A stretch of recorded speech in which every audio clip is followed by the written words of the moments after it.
I'm Major Brenda Owens, 34 years old, U.S. Air Force.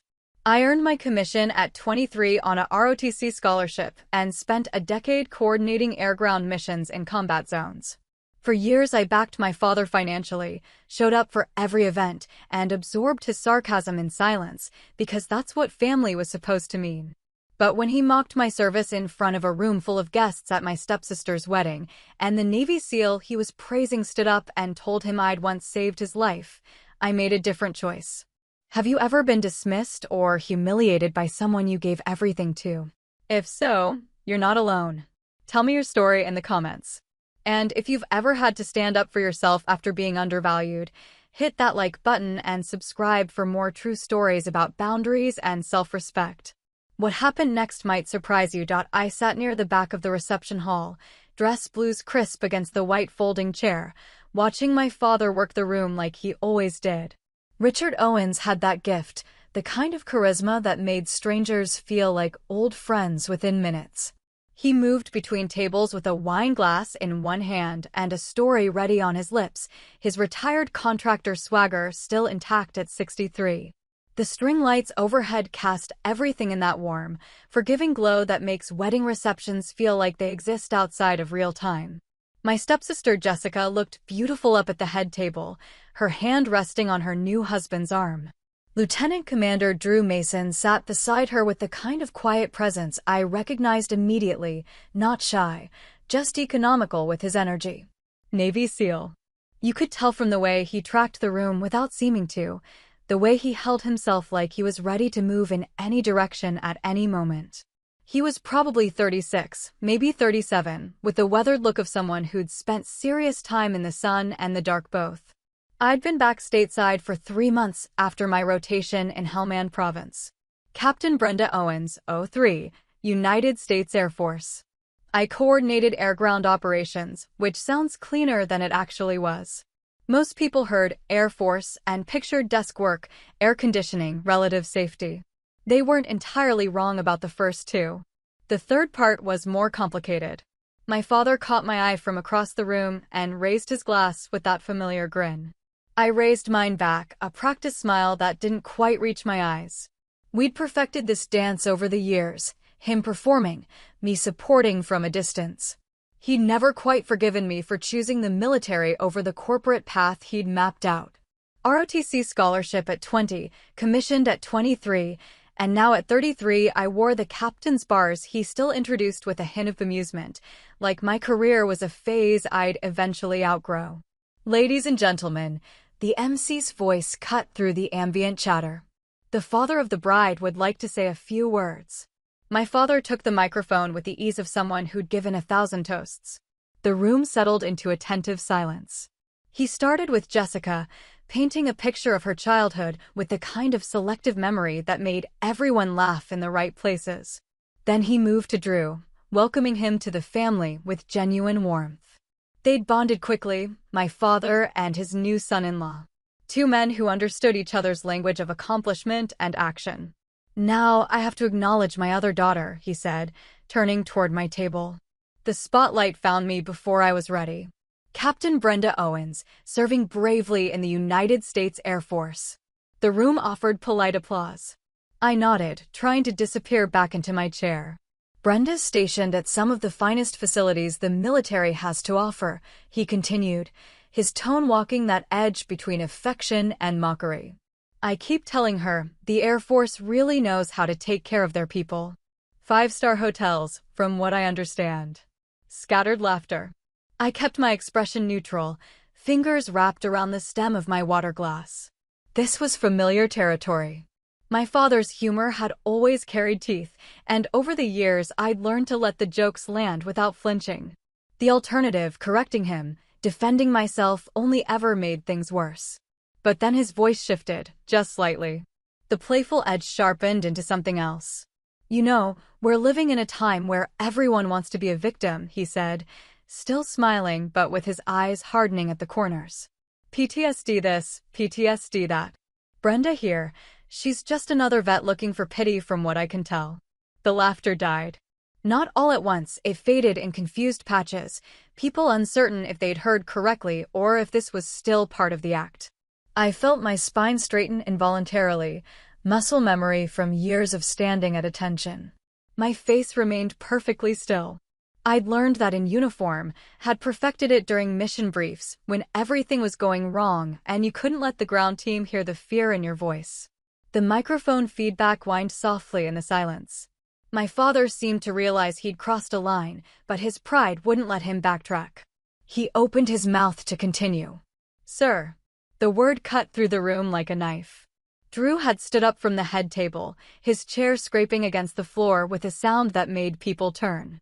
His voice was steady, controlled, but something in it made the whole room focus on him immediately. Command presence. The real kind, not the performed version. "Sir," he repeated, his eyes locked on my father. "That's not accurate." My father blinked, the microphone still in his hand. "Drew, this woman saved my life in Hellmand." The words landed like ordnance. Complete silence followed them. My father's hand went slack and the microphone slipped from his fingers, hitting the carpeted floor with a muffled thud. The feedback screamed for a moment before someone killed the sound system. Drew's gaze shifted from my father to me. I watched recognition move across his face in real time, his eyes narrowing, memory clicking into place. When he spoke again, his voice was quieter, but somehow it carried further.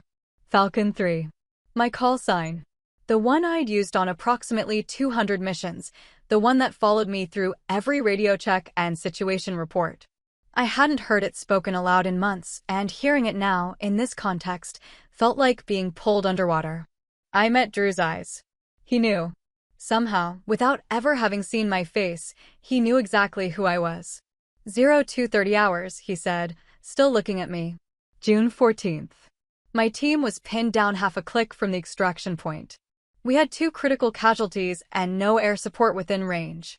You were managing 3 separate medevac requests and a close air support package all at once. I remembered. God, I remembered. The chaos in my headset, 3 different ground commanders screaming for help, the aircraft all running on fumes, the weather turning. Drew's voice had been the calmest of all of them, even with his leg torn open and his second-in-command bleeding out 6 feet away. "You prioritized the other casualties first," Drew continued. His voice held no accusation, only statement of fact. "Sent the birds to the Army patrol because they were in worse shape. Told me to hold position for 16 minutes. 16 minutes with Taliban fighters closing our perimeter." The room was frozen. Jessica had her hand over her mouth. My father stood beside the head table looking like someone had physically struck him. When that Pavehawk finally came over the ridge, Drew said, "Your voice was the last thing I heard before I passed out. Package inbound, 30 seconds, mark your position with IR. You guided them in through a dust storm with 0 visibility. Everyone on my team went home because of you." He straightened slightly, and even in his wedding suit he looked like he was standing at attention. "So with respect, sir," he said, turning back to my father, "your daughter isn't looking for pity. She's the reason 6 Navy SEALs are alive." The drive home took 40 minutes, but I barely registered the road. My hands stayed steady on the wheel, muscle memory again, the same way they'd stayed steady on the radio controls while Drew's team fought for their lives 12 time zones away. The wedding reception had dissolved after Drew's revelation. People didn't know where to look. My father had attempted some kind of recovery, but the microphone stayed dead and his voice never quite found its footing again. Jessica had caught me before I left, her eyes brimming with tears I didn't know how to handle. "Brenda, I had no idea. Drew never talks about deployment. I didn't know it was you." I'd hugged her because that's what you do at weddings, told her congratulations again, and excused myself before the questions could start. Before my father could corner me with whatever combination of apology and justification he was preparing. My apartment felt exactly as I'd left it 4 hours earlier, clean, minimal, a place where I slept and stored my uniforms, but didn't quite live.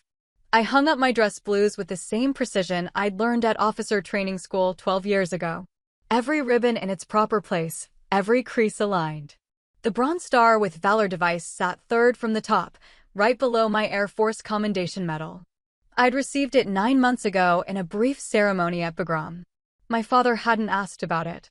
When I'd mentioned the award during a phone call, he'd said, "That's great, honey," in the same tone he used when I told him I'd gotten my oil changed. I sat on the edge of my bed, still in my slip, and let myself remember Hellman. Not the sanitized version I carried for small talk, but the real thing. The weight of the headset pressing against my skull for 16-hour shifts. The taste of dust that no amount of water could wash away. The controlled chaos of managing assets across a theater where every grid coordinate represented someone's son or daughter fighting for their life. I'd been 23 when I commissioned as a second lieutenant, fresh out of ROTC and certain I was going to change the world. My father had skipped the ceremony. Business trip to Houston, non-negotiable client meeting. My mother had come, divorced from him by then, and she'd pinned on my butter bars with hands that shook slightly.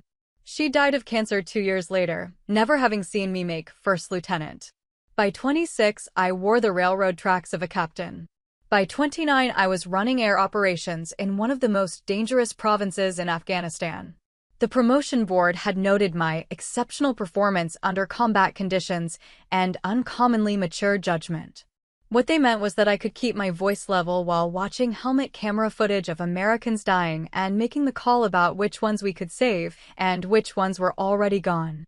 The day I saved Drew's team, I'd been awake for 19 hours.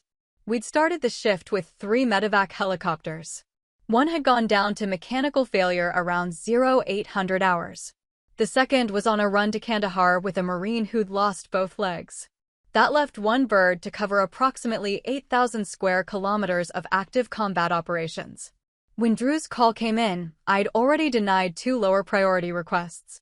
A soldier with a gunshot wound to the shoulder who could hold position. An Afghan interpreter with shrapnel wounds who was conscious and talking. Both survivable if they waited. Both desperately needed help. Then I heard Drew's voice, clipped and professional even through the sound of gunfire. "Falcon 3. This is Viper 6. 2 urgent surgical, 1 routine. We're combat ineffective and taking fire from 3 positions. Combat ineffective. Military speak for, we can't fight anymore, we can't move, and we're going to die here if you don't help us." I'd had to make the call. The Army patrol with the spinal injury went first, completely paralyzed soldier being dragged through a kill zone by his squad.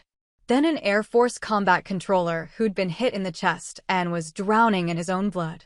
Both missions took the helicopter beyond its scheduled return time, pushed it past safety margins on fuel. Drew's team waited. 16 minutes that must have felt like hours while I coordinated the bird's approach, cleared a route through the air corridor, got close air support to suppress the Taliban positions just long enough for the extraction. 16 minutes, I said aloud to my empty apartment. 16 minutes during which Lieutenant Commander Drew Mason had held pressure on his medic's arterial bleed with one hand while returning fire with the other, his own femur fractured and his blood pressure dropping. He'd said Roger when I told him he'd have to wait. Not argued, not pleaded, just Roger and then radio silence except for position updates. That's how I knew he was good at his job. The ones who were good at their jobs trusted that everyone else was good at theirs. I'd gotten him out. Gotten all of them out. The Pavehawk had landed in a brownout dust storm so thick the pilots were flying on instruments and my voice alone, trusting the grid coordinates I fed them were accurate within meters. The crew chief had told me later that they'd found Drew unconscious in the bird, his hand still locked around his medic's wrist, applying pressure even after he'd passed out from blood loss. My father had called me 3 times during that deployment. Once to ask if I could help his buddy's son get into the Air Force Academy, I couldn't. Once to tell me about a business deal that had gone south, I'd listened politely. Once to inform me he was dating Jessica's mother, and would I please be nice about it, I had been. He'd never asked what I did during those long stretches of silence. Never asked why I sometimes didn't return his emails for weeks. When I came home after that rotation, thin and hollow-eyed and carrying something in my chest that felt like broken glass, he'd taken me to dinner and spent 2 hours talking about his new consulting contracts. "At least you're done pretending to be a hero," he'd said over dessert, smiling like it was a joke we both understood. I'd smiled back and said nothing. Now I pulled my phone from my purse and scrolled through the messages. 7 from my father, starting apologetic and escalating to defensive. You know how I joke, Bren. I didn't mean anything by it. You're being too sensitive about this. Call me when you're ready to be reasonable. I deleted them all without responding. Then I opened my banking app and canceled the automatic monthly transfer I'd been sending him for 3 years. $1,500 every month to help cover the mortgage after his business had struggled. Money he'd never acknowledged, never thanked me for, just accepted as his due. The confirmation screen asked if I was sure. I selected yes. Outside my window, the city lights blurred into constellations of amber and white. Somewhere in this same city, Drew was probably processing the same evening from his own angle. Jessica was probably crying, confused about how her perfect wedding had fractured along fault lines she didn't know existed. And my father was probably still trying to figure out how to spin the narrative back in his favor. I turned off my phone and lay back on the bed, still in my slip, and let the silence settle over me like a blanket. Tomorrow I'd go back to work. Tomorrow I'd be Captain Owens again, the job that had never asked me to be anything other than competent and present. Tonight, I was just someone who'd finally stopped waiting for her father's approval. I joined ROTC my sophomore year of college because I needed the scholarship money and because something in me responded to the structure. My father had laughed when I told him, actually laughed, and said, Brenda, you realize they're going to make you run everywhere, right? Like physical fitness was something ridiculous, something beneath the daughter of a man who'd built his own consulting firm from nothing. But I'd learned to run, learned to lead. At 23, I raised my right hand and swore to support and defend the Constitution, and my father sent a card that said, "Congratulations on your commission," with his signature and nothing else. No phone call, no visit. Just his name in black ink at the bottom of a Hallmark card. Second Lieutenant Owens reported to Randolph Air Force Base for training and discovered she was good at this. Not just competent, good. The kind of good that made instructors take notice. By 25, I was a first lieutenant running training exercises that prepared pilots for combat scenarios they'd encounter downrange.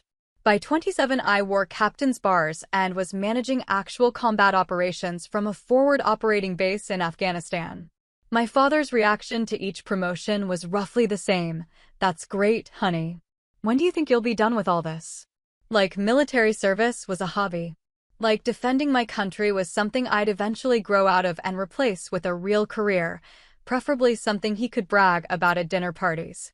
The first time I coordinated a medevac under fire, I was 28 years old and terrified I was going to get someone killed through my incompetence. An Army patrol had hit an IED. 3 casualties, 1 critical. The helicopter pilot was flying through ground fire and asking me questions I didn't know if I was answering correctly. My hands shook so badly I had to squeeze the radio controls to keep my voice steady. Everyone lived. The pilot told me afterward that my voice had been the calmest thing in his headset, and I'd gone back to my quarters and vomited from the adrenaline crush. By the time I saved Drew's team, I'd coordinated over 200 combat missions. The shaking had stopped. The calm voice wasn't an act anymore, it was just who I became when lives were on the line. You adapted or you failed, and failure meant body bags, so you adapted. Helmand Province in June was hell with sand in it. Temperatures hit 115 degrees by mid-morning and stayed there. The Taliban controlled enough territory that every movement outside the wire was contested. Our operating base sat in a valley surrounded by high ground, which was exactly as tactically stupid as it sounds, but we worked with what we had. I ran the night shift because that's when most of the fighting happened. 2,000 hours to 0800 hours, managing everything that flew in our sector. Medevac requests, close air support, supply runs, ISR platforms tracking high-value targets. The radios never stopped. The moment one crisis resolved, another one emerged. June 14th started like any other night. 3 ongoing operations, moderate contact, nothing we couldn't handle. Then around 0200 hours, everything went wrong simultaneously.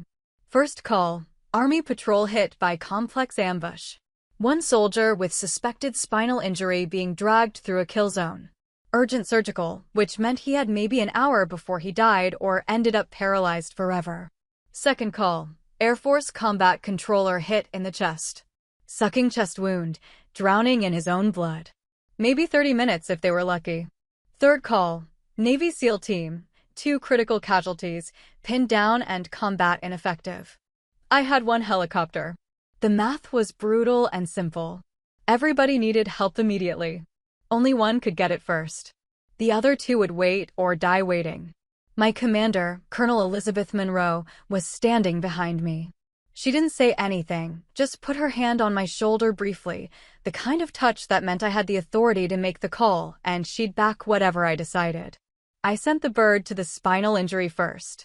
Paralysis was permanent if we didn't move fast. Then to the combat controller, because chest wounds killed quickly. I told Drew's team, Viper 6, I didn't know his name then, that they were third in line. His response was immediate. Roger, Falcon 3. We'll hold. No argument. No bargaining. Just acknowledgement and trust. While the helicopter made those first 2 runs, I coordinated close air support to suppress the Taliban positions around Drew's team. F-16s out of Bagram put ordnance close enough that I could hear the explosions through Drew's radio. Not danger close, but close enough to buy time. Then I worked the helicopter crew, pushed them on fuel margins, got them to agree to 1 more mission before they'd have to return to base. Viper 6, Falcon 3. Package inbound, ETA 16 minutes. Roger, Falcon 3. Drew's voice was tight now, pain breaking through the professional calm. We'll be here. 16 minutes. The longest 16 minutes of my career, and probably the longest of his life. The helicopter pilot, a warrant officer named Chin, didn't want to make the approach. The weather had shifted. Dust storm rolling in, visibility dropping to nothing. Flying in those conditions was how helicopters ended up in mountains or shot down because they couldn't see the ground fire until it hit them. Chin, I need you to trust me, I said. I will guide you in. I've got eyes on satellite ISR. I can see what you can't. Falcon 3, if we go down, you're not going down. I've got you. I didn't know if I had him. The satellite feed was grainy, the dust storm was degrading it by the minute, and I was asking a pilot to fly blind into a combat zone based on my grid coordinates and my voice. He went anyway. I watched the feed, watched the helicopter appear as a digital ghost moving across my screen. Called out obstacles, ridgeline at 2 o'clock, Wadi at 10 o'clock, friendly positions marked with IR strobes. Drew's team had laid out the landing zone with chemical lights that showed up on the ISR as bright spots in the darkness. Viper 6, Falcon 3. 30 seconds. Mark your position with IR. Drew's response was barely audible over the rotor wash. Position marked. The helicopter descended into the dust cloud and disappeared from my visual. Chin was flying on instruments and my voice now. 15 seconds. 10 seconds. 5. Bird away, Chin reported, which meant they'd loaded the casualties and were lifting off. I didn't realize I'd been holding my breath until my lungs started burning. Falcon 3, Viper 6, Drew said. His voice was fading. Good work. Then nothing. They'd gotten him sedated, probably, or he'd passed out. The helicopter climbed out of the dust and turned toward the nearest trauma center. I watched the digital icon move across my screen until it left my sector. Then I logged the mission and moved to the next crisis. That was 22 months ago.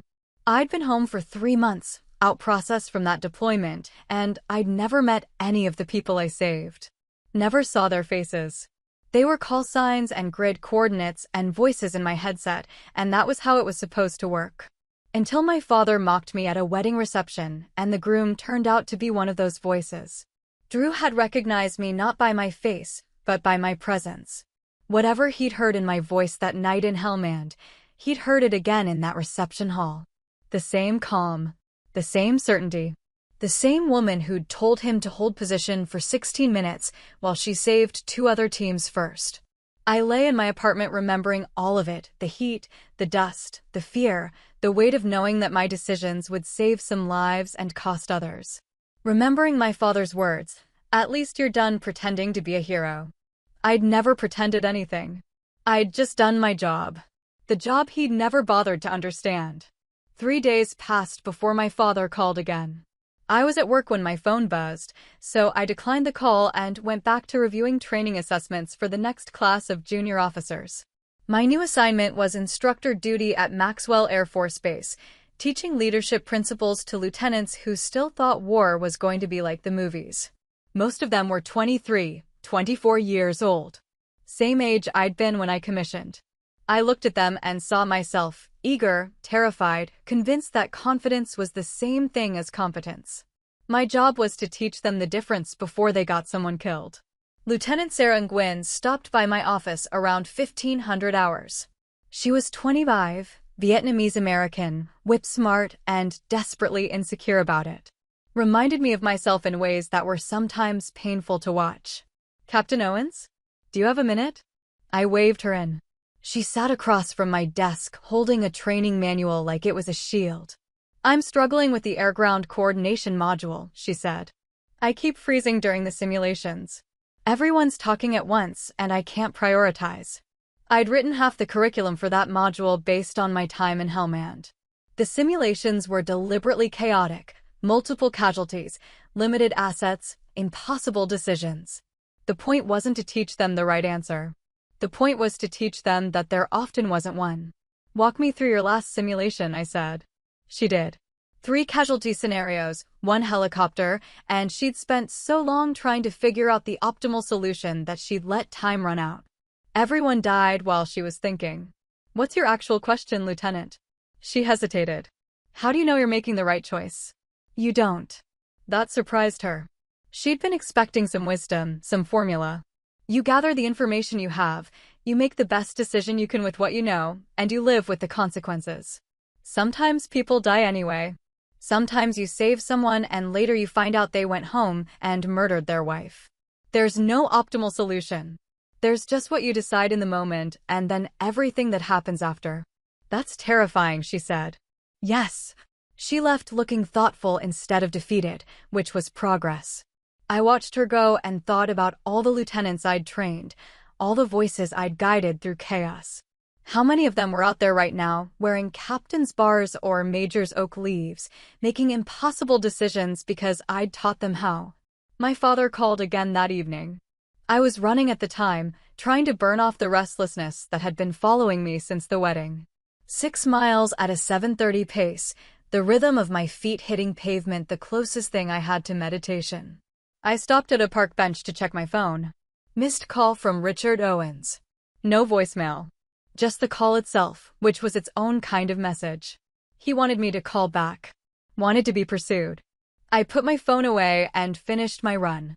On Friday, Jessica texted, "Can we talk?" "Please." We met for coffee on Saturday morning.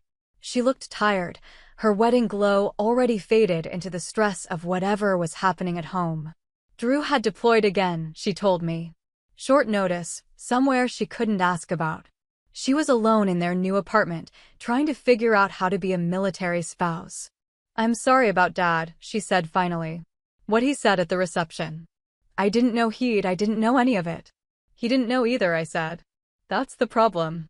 Drew wanted me to give you his email. He said if you ever want to talk about Helmand or anything, he owes you that. She slid a piece of paper across the table. I took it but didn't look at it. "How is Dad handling everything?" I asked. Jessica's expression shifted into something complicated. "He's upset. Embarrassed, I think.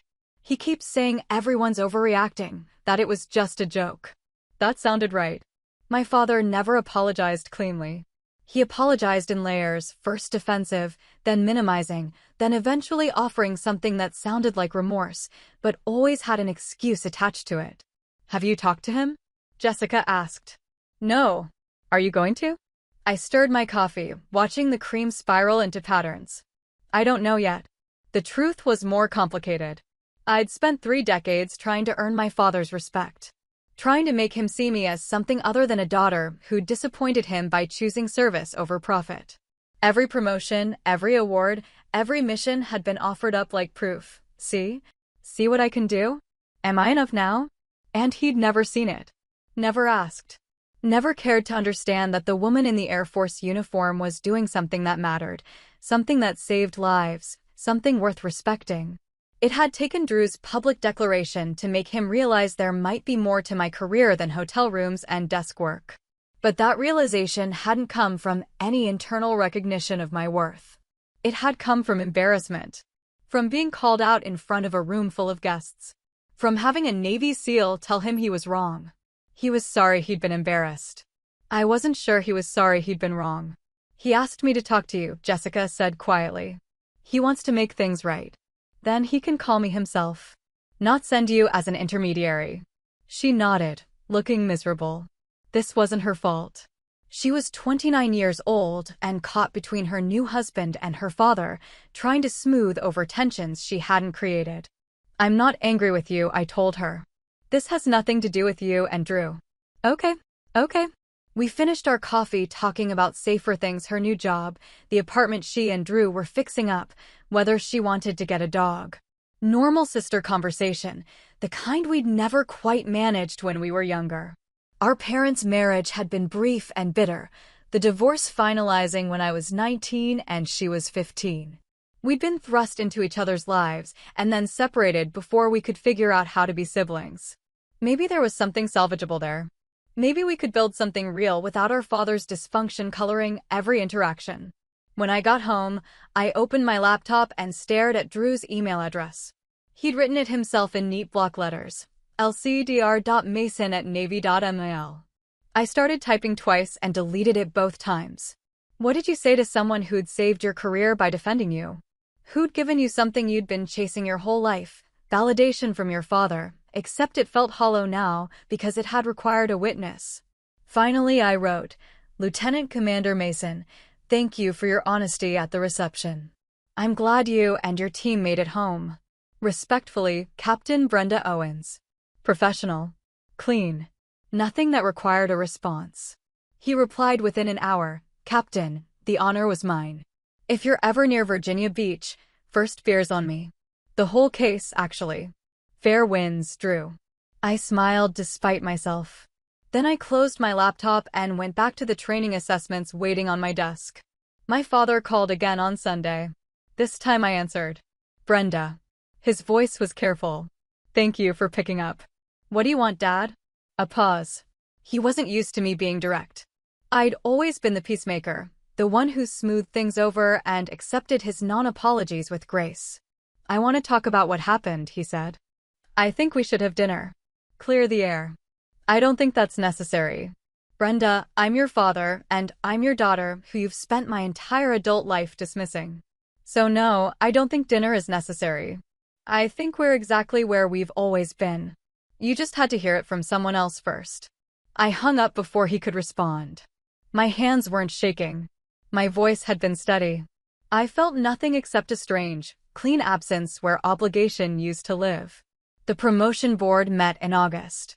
I'd submitted my package for Major 6 months earlier, back when I was still in Afghanistan and running on 4 hours of sleep and cold coffee. The Air Force promoted you on a combination of time in service, performance evaluations, and how badly they needed your particular skill set. I'd checked all the boxes. 28 months as a captain, top-tier evaluations from 3 different commanders, combat deployments, and a Bronze Star that suggested I was good under pressure. Still, you never knew until the results came through. The Air Force could decide you were valuable where you were and keep you there indefinitely. Or they could decide you were exactly what they needed in the next tier of leadership. Colonel Monroe called me into her office on a Tuesday afternoon. She was 51 years old, had been flying jets back when the Air Force still wasn't sure what to do with women in combat roles, and had exactly 0 patience for politics or inefficiency. Congratulations, Major Owens, she said, handing me the official letter. Oh, for Field Grade Officer. The rank where you stopped being a junior officer learning the ropes and became someone responsible for shaping policy and developing the next generation. Most people made major around 33, 34 years old. I'd just turned 34 last month. Thank you, ma'am. You earned it. She studied me for a moment. How are you doing? Monroe knew about the wedding reception. Not because I'd told her, but because Drew had sent a letter to my chain of command describing what happened in Helmand and requesting it be added to my service record. Professional courtesy from one officer to another, making sure my actions were properly documented. I'm fine, ma'am. Your father? Not relevant to my career, ma'am. She nodded slowly. Monroe had 3 daughters and an ex-husband who couldn't handle being married to a woman who outranked him.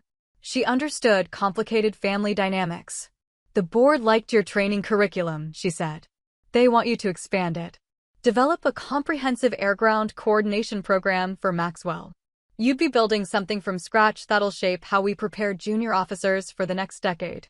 It was exactly the kind of assignment that made careers. High visibility, high impact, working directly with senior leadership. The kind of thing that positioned you for lieutenant colonel and eventually colonel if you played it right. I'm honored, ma'am. Don't be honored. Just do the work. I left her office with the promotion letter in my hand and a new assignment that meant I'd be staying at Maxwell for at least 3 more years. Stability. Purpose. A chance to pour everything I'd learned in Hellmand into making sure the next generation didn't have to learn it the same hard way. My father found out about the promotion through Jessica. She texted me that evening. Dad says congratulations on Major. He didn't call. Didn't text. Just sent word through my stepsister like we were feudal families communicating through envoys. I didn't respond. Lieutenant Nguyen bought me coffee a week later to congratulate me. She'd heard through the informal network that I was being promoted and that I'd be staying on as an instructor. I'm glad you're not leaving, she said. You're the only instructor who doesn't treat us like we're stupid for being nervous. Being nervous is fine. Being paralyzed by nerves gets people killed. She smiled. See? That's what I mean. Everyone else just tells us to be confident. You tell us the truth. The truth was harder than confidence. Confidence was something you performed. Truth was something you earned through failure and repetition until it became automatic. Until you could keep your voice level while watching people die and making decisions that would haunt you forever. I didn't say that. She'd figure it out on her own eventually. September brought new students and new responsibilities. As a major, I didn't just teach anymore. I designed curriculum, evaluated instructor performance, and sat in meetings where senior officers debated training philosophy like it was theology. The Air Force loved meetings. Loved acronyms and metrics and PowerPoint presentations that turned simple concepts into 40-slide decision matrices. I was good at it despite hating it. Could synthesize complex operational requirements into training objectives that actually prepared people for combat instead of just checking boxes. Colonel Monroe called me her bullshit translator, which I took as a compliment. My father called twice in September. I didn't answer either time. He left voicemails that progressed from conciliatory to frustrated. The first one, Brenda, I know you're upset, but we should talk. I'm your father. Call me. The second one, I don't understand why you're being so stubborn about this. I apologized to Jessica. What more do you want? What I wanted was for him to understand why his apology to Jessica wasn't an apology to me. But explaining that would require him to acknowledge that he'd spent decades diminishing my service, and I was tired of teaching people things they should already know. Drew came home from deployment in October. Jessica threw a small welcome back party, and she invited me. I almost declined, but something made me go. Maybe curiosity. Maybe the fact that Drew had defended me when my own father wouldn't. The party was casual, maybe 15 people in their small apartment, mostly other military couples and a few of Jessica's work friends. I arrived late, still in my uniform because I'd come straight from base. The new rank insignia felt strange on my shoulders, heavier somehow even though the physical weight was identical. Drew saw me first. He was across the room talking to another SEAL, but his eyes tracked to the door the moment I walked in. Military instinct, always know who's entering your space. He excused himself and came over. Major Owens. He offered his hand. Congratulations on the promotion. Thank you, Commander. Welcome home. We shook hands like professional colleagues, which is what we were. But there was something else underneath it, shared experience that couldn't quite fit into formal military courtesy. He'd heard me at my best, guiding him through chaos when he was bleeding out. I'd heard him at his worst, trying to stay conscious long enough to keep his team alive. Can I get you a drink? He asked. Just water. I'm driving. He brought me a bottle of water, and we stood near the kitchen, slightly apart from the main party. Jessica was watching us from across the room with an expression I couldn't quite read. Relief, maybe? Or hope that whatever fracture had opened at the wedding might somehow heal. I wanted to thank you, Drew said quietly, for not making a big deal about the wedding. You could have. You had every right to. It wasn't about me. It became about you the moment your father decided to use his speech as a roast. Drew's jaw tightened slightly. I'm sorry that happened. I'm not sorry I said what I said. Don't be. It was the truth. Yeah. He took a drink of his beer. Your father reached out to me actually. Asked me to talk to you on his behalf. I wasn't surprised. My father had always been good at finding intermediaries. What did you tell him? That I don't work for him, and he should handle his own family relationships. Drew smiled without humor. He didn't love that. I imagine not. We stood in comfortable silence for a moment. Party noise filled the space around us, laughter, music, the overlapping conversations of people who felt safe enough to relax. Military families celebrating the fact that everyone had made it home this time. Tomorrow someone else would deploy, someone else would wait by the phone, someone else would wonder if this would be the mission that didn't end well. But tonight everyone was home. For what it's worth, Drew said, I think what you're doing now matters as much as what you did in Helmand. Maybe more.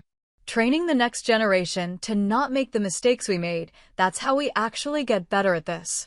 It was the most thoughtful thing anyone had said to me about my new assignment. Most people treated instructor duty as a break from real work. A chance to coast before your next deployment. Drew understood it was something else. Thank you, I said. And meant it.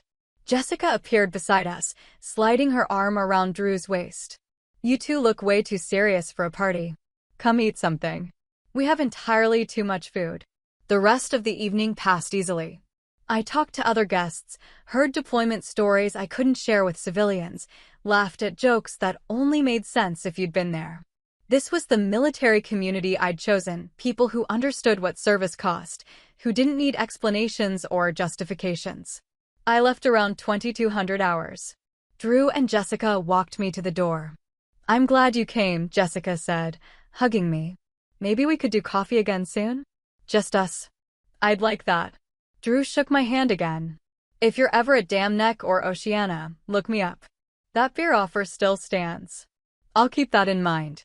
I drove home through empty streets, windows down, letting the October air clear my head. My phone buzzed at a red light. Text from my father. Jessica told me you were at the party tonight. Glad you're spending time with family. We should talk soon. I deleted it without responding. When I got home, there was an envelope in my mailbox. Heavy paper, my father's handwriting on the front. No return address, which meant he'd either dropped it off himself or paid someone to deliver it. I carried it inside and set it on my kitchen counter, unopened. It sat there for 3 days. Every morning I'd see it while making coffee, and every morning I'd leave it sealed. Whatever he'd written, I wasn't ready to read it. Maybe I'd never be ready. On the 4th day, Colonel Monroe stopped me after a staff meeting. Your father's been calling the base. I closed my eyes briefly. Ma'am, I apologize, don't. I told him to stop or I'd have him flagged for harassment. Just giving you a heads up that he's escalating. Understood, ma'am. Thank you. That evening, I finally opened the envelope. The letter was 2 pages, handwritten. My father's careful script, the penmanship he used for important documents and client correspondence. He started with an apology, a real one or close to it. Acknowledged that he dismissed my service. Admitted that Drew's revelation had forced him to confront things he'd been avoiding. Then it shifted into explanation. How hard it had been when I chose military over business. How scared he'd been every time I deployed. How he'd used humor to cope with fear, and somewhere along the way the humor had turned cruel.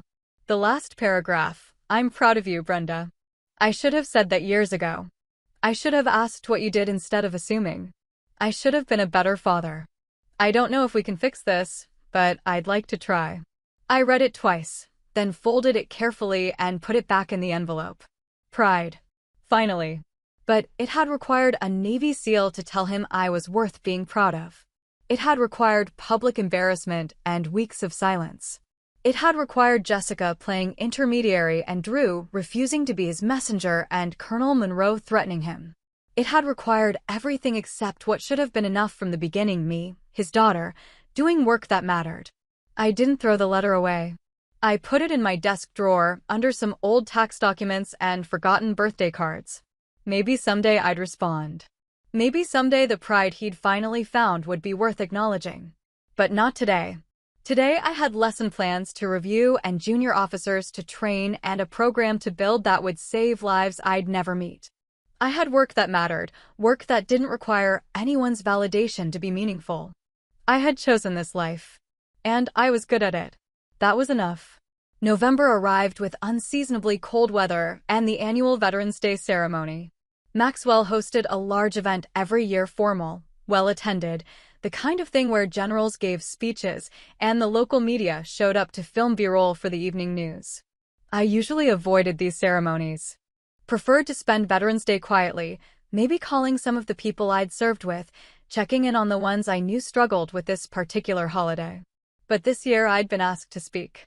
Not as a keynote, that honor went to a retired 4-star general who'd commanded forces in Desert Storm.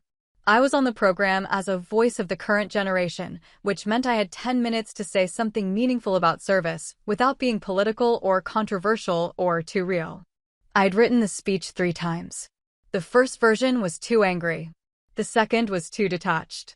The third struck something close to honest without being bitter. The morning of the ceremony, I put on my dress blues with the same precision I always did. Every ribbon aligned, every crease perfect, shoes polished to a mirror shine. The Bronze Star sat in its proper place. Below it, the Air Force Commendation Medal, the Afghanistan Campaign Medal, the others I'd accumulated over 12 years of service. I looked at myself in the mirror and saw Captain Brenda Owens, now Major Brenda Owens, United States Air Force. 34 years old. Seasoned by combat and responsibility and impossible choices. Carrying herself like she knew exactly who she was. My father used to say I looked uncomfortable in uniform. Like I was playing dress up. Standing there now, I realized he'd been wrong. I looked like myself. Everything else was the costume. The ceremony was held in a hangar converted for the occasion. Rows of folding chairs, a stage with proper lighting, more flags than strictly necessary arranged in formation behind the podium. I arrived early and found my seat in the second row, next to Colonel Monroe and some other field-grade officers.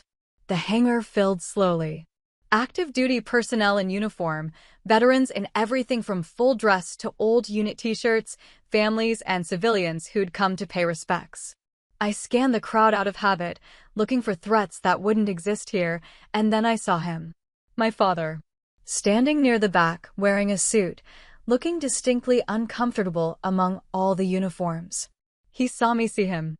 Raised his hand slightly in acknowledgement. I nodded once and looked away. He came, Colonel Monroe said quietly beside me. Apparently. You okay? Yes, ma'am. The ceremony started at exactly 10:00 hours. National anthem, invocation, opening remarks from the base commander. Then the keynote speaker, who gave a predictably stirring speech about sacrifice and duty. It was good. Well delivered. The kind of speech that made people remember why they'd served or why they were grateful to those who had. Then my name was called. I walked to the podium with measured steps, my heels clicking against the concrete floor. Stood behind the microphone and looked out at the sea of faces. Found Drew and Jessica sitting together about halfway back.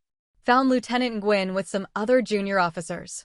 Found Colonel Monroe watching me with that expression that meant, don't screw this up. Found my father, still standing near the back, looking like he'd rather be anywhere else. Good morning, I started. My voice came through the sound system clear and steady. My name is Major Brenda Owens. I've been serving in the United States Air Force for 12 years, and I'm honored to speak with you today about what service means. I didn't read from notes. I'd memorized the speech, but more than that, I'd lived it. When people thank me for my service, I usually don't know what to say. You're welcome feels presumptuous, like I did them a personal favor. It was my honor, sounds rehearsed. So usually I just say thank you back, because the truth is more complicated than gratitude allows. People shifted in their seats, paying attention now. The truth is that I didn't serve for strangers' appreciation. I served because I believed the work mattered. Because coordinating air support for troops under fire meant someone's son or daughter came home alive. Because training junior officers meant fewer mistakes in the field. Because service isn't about glory or recognition, it's about showing up every day and doing work that needs doing. I paused, letting that settle. Some of you here today have served. You know what I'm talking about. The long hours and the impossible decisions and the weight of knowing that your actions have consequences measured in lives. You know what it means to keep going when you're exhausted, scared, and wondering if anyone outside the military even understands what you're doing or why it matters. I could see heads nodding. Veterans recognizing their own experience. And some of you here today love someone who serves. You're the families who wait, who move every few years, who handle the home front alone during deployments. You know a different kind of service, the kind that doesn't wear a uniform but carries just as much weight. Jessica was crying. I hadn't intended that, but I kept going. What I want you to understand is this: service isn't heroic. It's just necessary. Someone has to stand post at 0300 hours. Someone has to make the hard calls. Someone has to train the next generation. We do it because it needs doing, and because we believe the work has meaning even when no one's watching. I found my father's face in the crowd. He was very still. Respect isn't something you demand. It's something you earn through consistency and competence and showing up when it matters. It's something you give to others who do the same, regardless of whether they wear a uniform or not. The best thing you can do for veterans isn't thank us. It's understand that we're just people who chose work that mattered, and then trust us to know what that work entailed. I wrapped up with the standard closing about honoring service members past and present, then stepped away from the podium. The applause was polite, appropriate. Not the standing ovation the keynote speaker had received, but I hadn't been going for applause. After the ceremony ended, people approached me. Veterans wanting to share their stories. Families thanking me. Junior officers asking questions about deployments. I handled each conversation with patience, present for each person even as I tracked my father's position in my peripheral vision. He waited until the crowd thinned, then approached carefully. Like he wasn't sure if I'd talk to him. Brenda. Dad. We stood facing each other, both of us uncertain. He looked older than I remembered. More gray in his hair, deeper lines around his eyes. Carrying his own weight. That was a good speech, he said finally.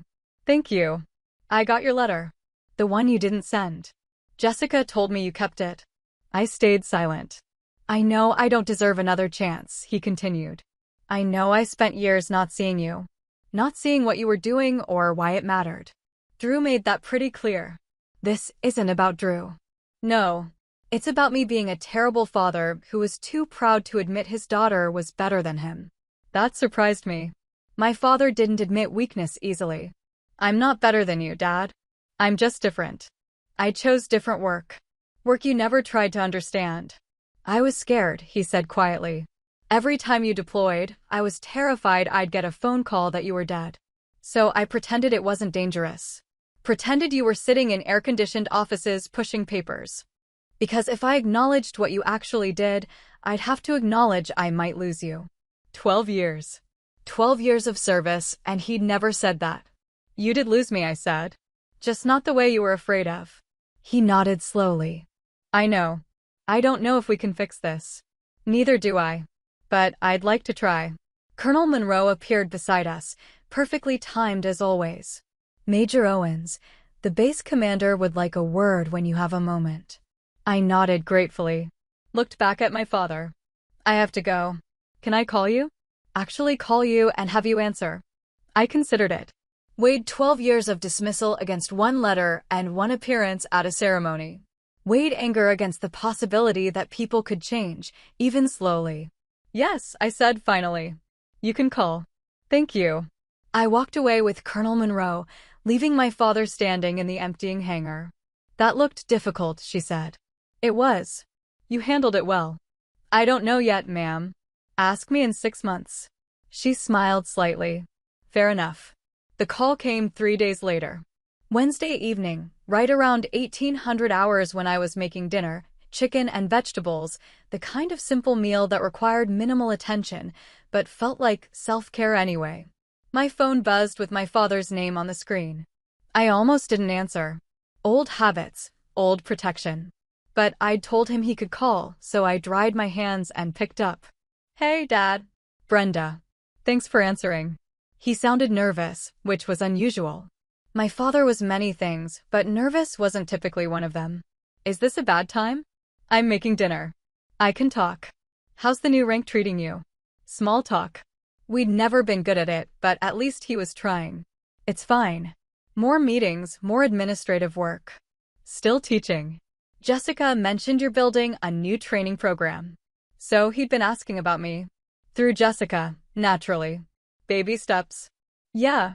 Comprehensive air-ground coordination curriculum. It'll prepare junior officers for joint operations." "That sounds important." "It is." Silence stretched between us, not quite comfortable but not hostile either. The sound of him trying to figure out what to say, me trying to figure out if I wanted to help him or make him work for it. "I've been thinking about what you said," he started carefully. "About me not wanting to know." "You were right. I didn't want to know. Still don't, in some ways. But I'm trying to understand that my comfort doesn't matter as much as respecting what you do." It wasn't poetry, but it was honest. More honest than he'd been in years. "I appreciate that. Can I ask you something? And if you don't want to answer, that's fine. Go ahead. That night in Helmand, when you saved Drew's team, were you scared?" The question surprised me. He never asked about my emotional state during missions. Never acknowledged that there might be fear underneath the confidence. I thought about lying. Thought about giving him the sanitized version where I was calm and professional and completely in control.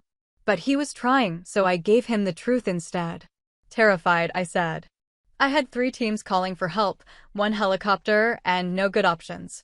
Every choice meant someone would die or be permanently damaged. And I had to make that choice anyway, then live with it. How do you do that? Live with it.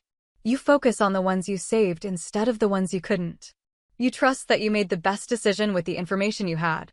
And you keep going because stopping means someone else has to make those choices, and they might not be ready.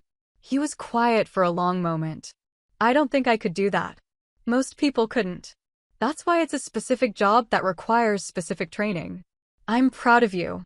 There it was. The thing I'd wanted to hear for 12 years, offered now in a quiet phone call while I stood in my kitchen stirring vegetables.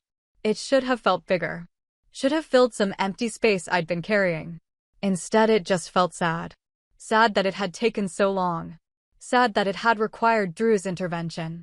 Sad that pride had to be learned instead of given freely. "Thank you," I said, because that's what you say when your father tells you he's proud. I mean it. I know it's late. I know I should have said it years ago. But I mean it now. I know you do. We talked for another 20 minutes. Surface-level stuff mostly. His work, my work, Jessica and Drew's plans to buy a house. Testing the waters of what normal conversation might look like between us. It wasn't comfortable, but it wasn't painful either.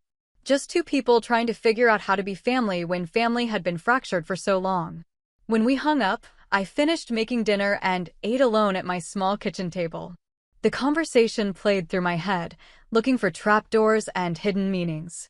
Old survival instincts from a childhood spent learning to read my father's moods.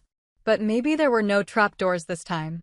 Maybe he was just a man who'd realized too late that he'd failed his daughter, and he was trying to make it right in the only way he knew how. I could accept that. Could let him try.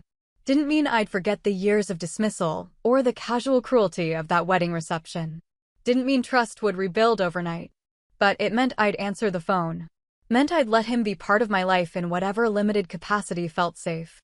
That was enough for now. Lieutenant Gwynn caught me after class the next day. She'd been doing better in the simulations, still struggled with prioritization under pressure, but she was learning to make decisions instead of freezing. "Major Owens? I saw your speech at the Veterans Day ceremony. On the base website." "Oh, good. It helped. The part about service being necessary instead of heroic. I've been so worried about being brave enough, and you reframed the whole thing." I smiled despite myself. Being brave is overrated. Being competent is what matters. That's what I mean. You make it feel achievable instead of impossible.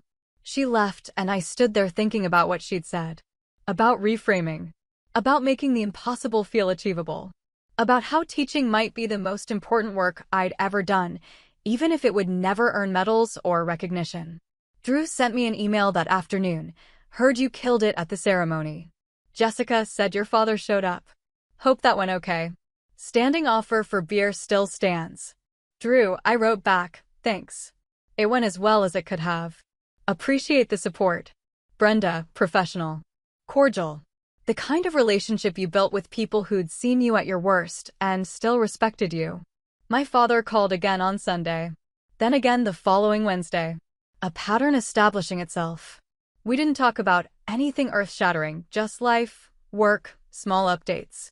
He asked questions about my job and actually listened to the answers. Shared things about his own work without making it a competition. Slowly, carefully, we built something that resembled a functional father-daughter relationship. It would never be what it could have been if he'd respected my service from the beginning. Too much time had passed, too much damage had been done. But it was something. And maybe something was enough. I stood in the conference room at Maxwell, watching Lieutenant Nguyen brief a room full of senior officers on her capstone project. She'd come so far from the nervous second lieutenant who couldn't prioritize under pressure.